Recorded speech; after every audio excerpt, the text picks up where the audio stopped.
Give thanks for the things that you don't have yet. And that is the quote of the day.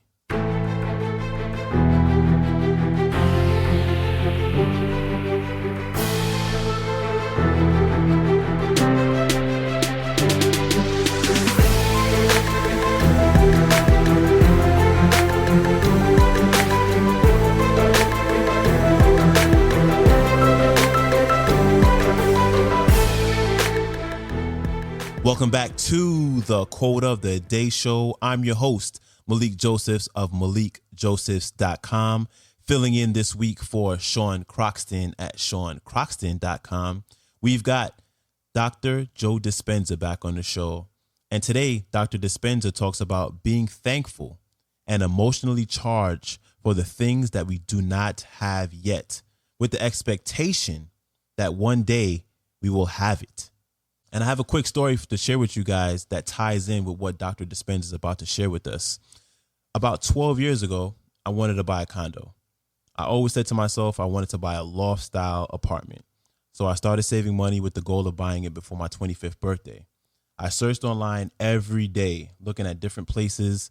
And one day, I saw the place that I absolutely fell in love with. It had everything that I wanted. It had more than enough space. It was close to all restaurants. And me being from New York, it was close to all transportation, which is hugely important. But it was listed at pretty much double of what I can afford. But instead of me being upset, I used it as motivation. In fact, I loved the place so much that I printed the listing and taped it on the back of my closet. And every time I opened my closet door, I would see it and imagine myself living there. I imagined the furniture. I imagined having my friends and family over. I imagined it so much so that it was like I was actually living there. So fast forward a couple of years later, a few months after my 21st birthday, I was doing my daily online search for places, and I saw the same exact place that was taped on the back of my closet. It was crazy. What was even better was the price actually dropped to what I was able to afford. So I put in an offer. And a few months later, I closed on it, and I've been living here since. So do not underestimate what Dr. Joe Dispenza is about to share with you. Here's the doc. If you look at a functional brain scan of a person who is thankful, that can move into a state of gratitude, the subconscious brain turns on completely. Which means then that they have their mind and body working together. They're feeling exactly the way they're thinking. And it's re-instructing the body. It's reconditioning the body. And because they're in a state of thankfulness, it's affecting their health dramatically and very quickly. There's no block between the conscious mind and the subconscious mind. If you ask that same person to begin to rifle through all the problems in their life, and put their attention on that, do you know that that same brain turns off? Which means now that person is separated from their subconscious mind, their own greater mind, just by the act of thankfulness. Now, if you believe that the quantum law has anything to do with your destiny or your future, could you give thanks for things that you don't have yet, but in the quantum law exists as a potential? Could you give thanks for the things that you haven't perceived with your senses, you haven't smelt or tasted or felt or touched, but exist in your mind? If you can give thanks for those things and you're in a state of gratitude, what is the signal that the body's getting? That it's happened already. Wouldn't you agree? Because so much of our struggle as human beings is that the mind and the body are always working in opposition. We can consciously declare one thing, but we have conditioned the body over time to live in a different chemical state. It's become the mind. And so there's always an opposition.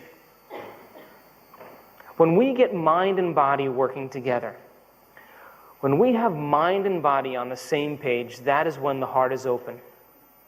When we have mind and body, or thought and action, intent and behavior, all working together, we have the power of the universe behind us.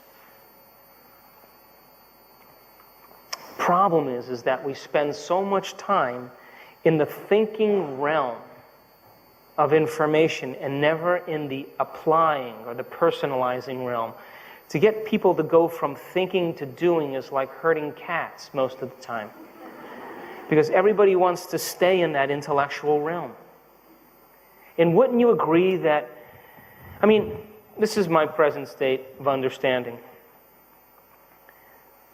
Most of us actually don't wake up in the morning.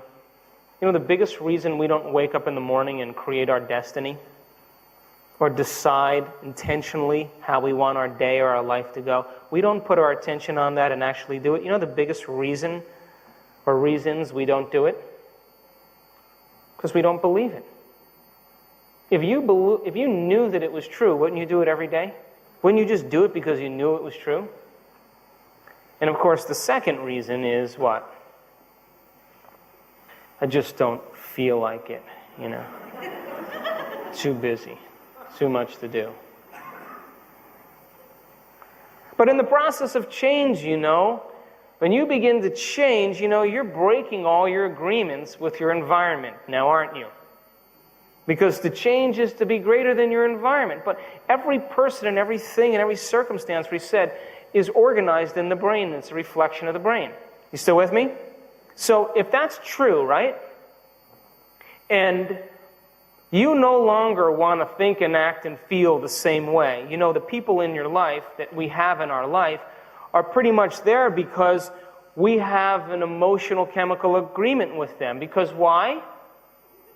They're sharing the same experience as us. And if you share the same experience, you share the same emotions. Emotions are the end product of experiences. You guys with me? And we know that the brain is organized as a reflection of the environment because when you meet someone for the first time, you shake their hand and you say, "How are you doing?" They go, "Great." And they go, "Listen, I used to live in this place." And then I say, "You lived in that place?" "I lived in that place." "You know those people?" "I know those people too." When did you live in that place?" "Oh, in 2002. I lived there in 2002 also." "And you experienced those things?" "I've experienced those things too." "I like you." We have a relationship now because we neurochemically are aligned. And if we share the same experiences, we have the same emotions. Would you agree? And so all of a sudden you say, "I'm no longer going to think and act and suffer any longer. I'm not going to complain. I'm not going to blame. I'm not going to make excuses." And now your buddy who you go for a walk with, and you talk about all the problems in your life, and he's going to start off talking, rah, rah, rah, rah, rah, and you're just going to be like this. And he's going to say, What is wrong with you? We had a thing here. You're going to knock that off all of a sudden? I liked you better the other way. Would you agree? So as we begin to change and we begin to alter the circuitry in our brain, and we begin to organize it and make it work in new ways and grow the circuits in there, the brain is no longer a record of the past now or a reflection of the environment, but in fact, the brain is ahead of the environment. The brain now is organized ahead of the experience. And the quantum law says the environment is an extension of your mind. And don't you agree that if you changed something in your mind and reorganized the circuitry, something should show up differently in your world? I believe that. I wouldn't get about to the business of change unless I wanted a sign in my life as a result of my efforts. And I want a sign that comes in a way that I can't predict, and I want it to be surprising, and I want it to leave no doubt that it came from a greater mind, so that it inspires me to do it again. All right, that was Dr. Joe Dispenza. His website is drjoedispenza.com. His newest book is titled Becoming Supernatural: How Common People Are Doing the Uncommon. If you want to watch today's entire talk, go to the YouTube and type in How to Apply the Law of Attraction, Dr. Joe Dispenza. All right, that is it for me. If you have a chance, please leave a rating and or review on iTunes. And you can follow me on Instagram at Malik Josephs. That's MALIKEEJOSEPHS. And I will see you tomorrow. Peace.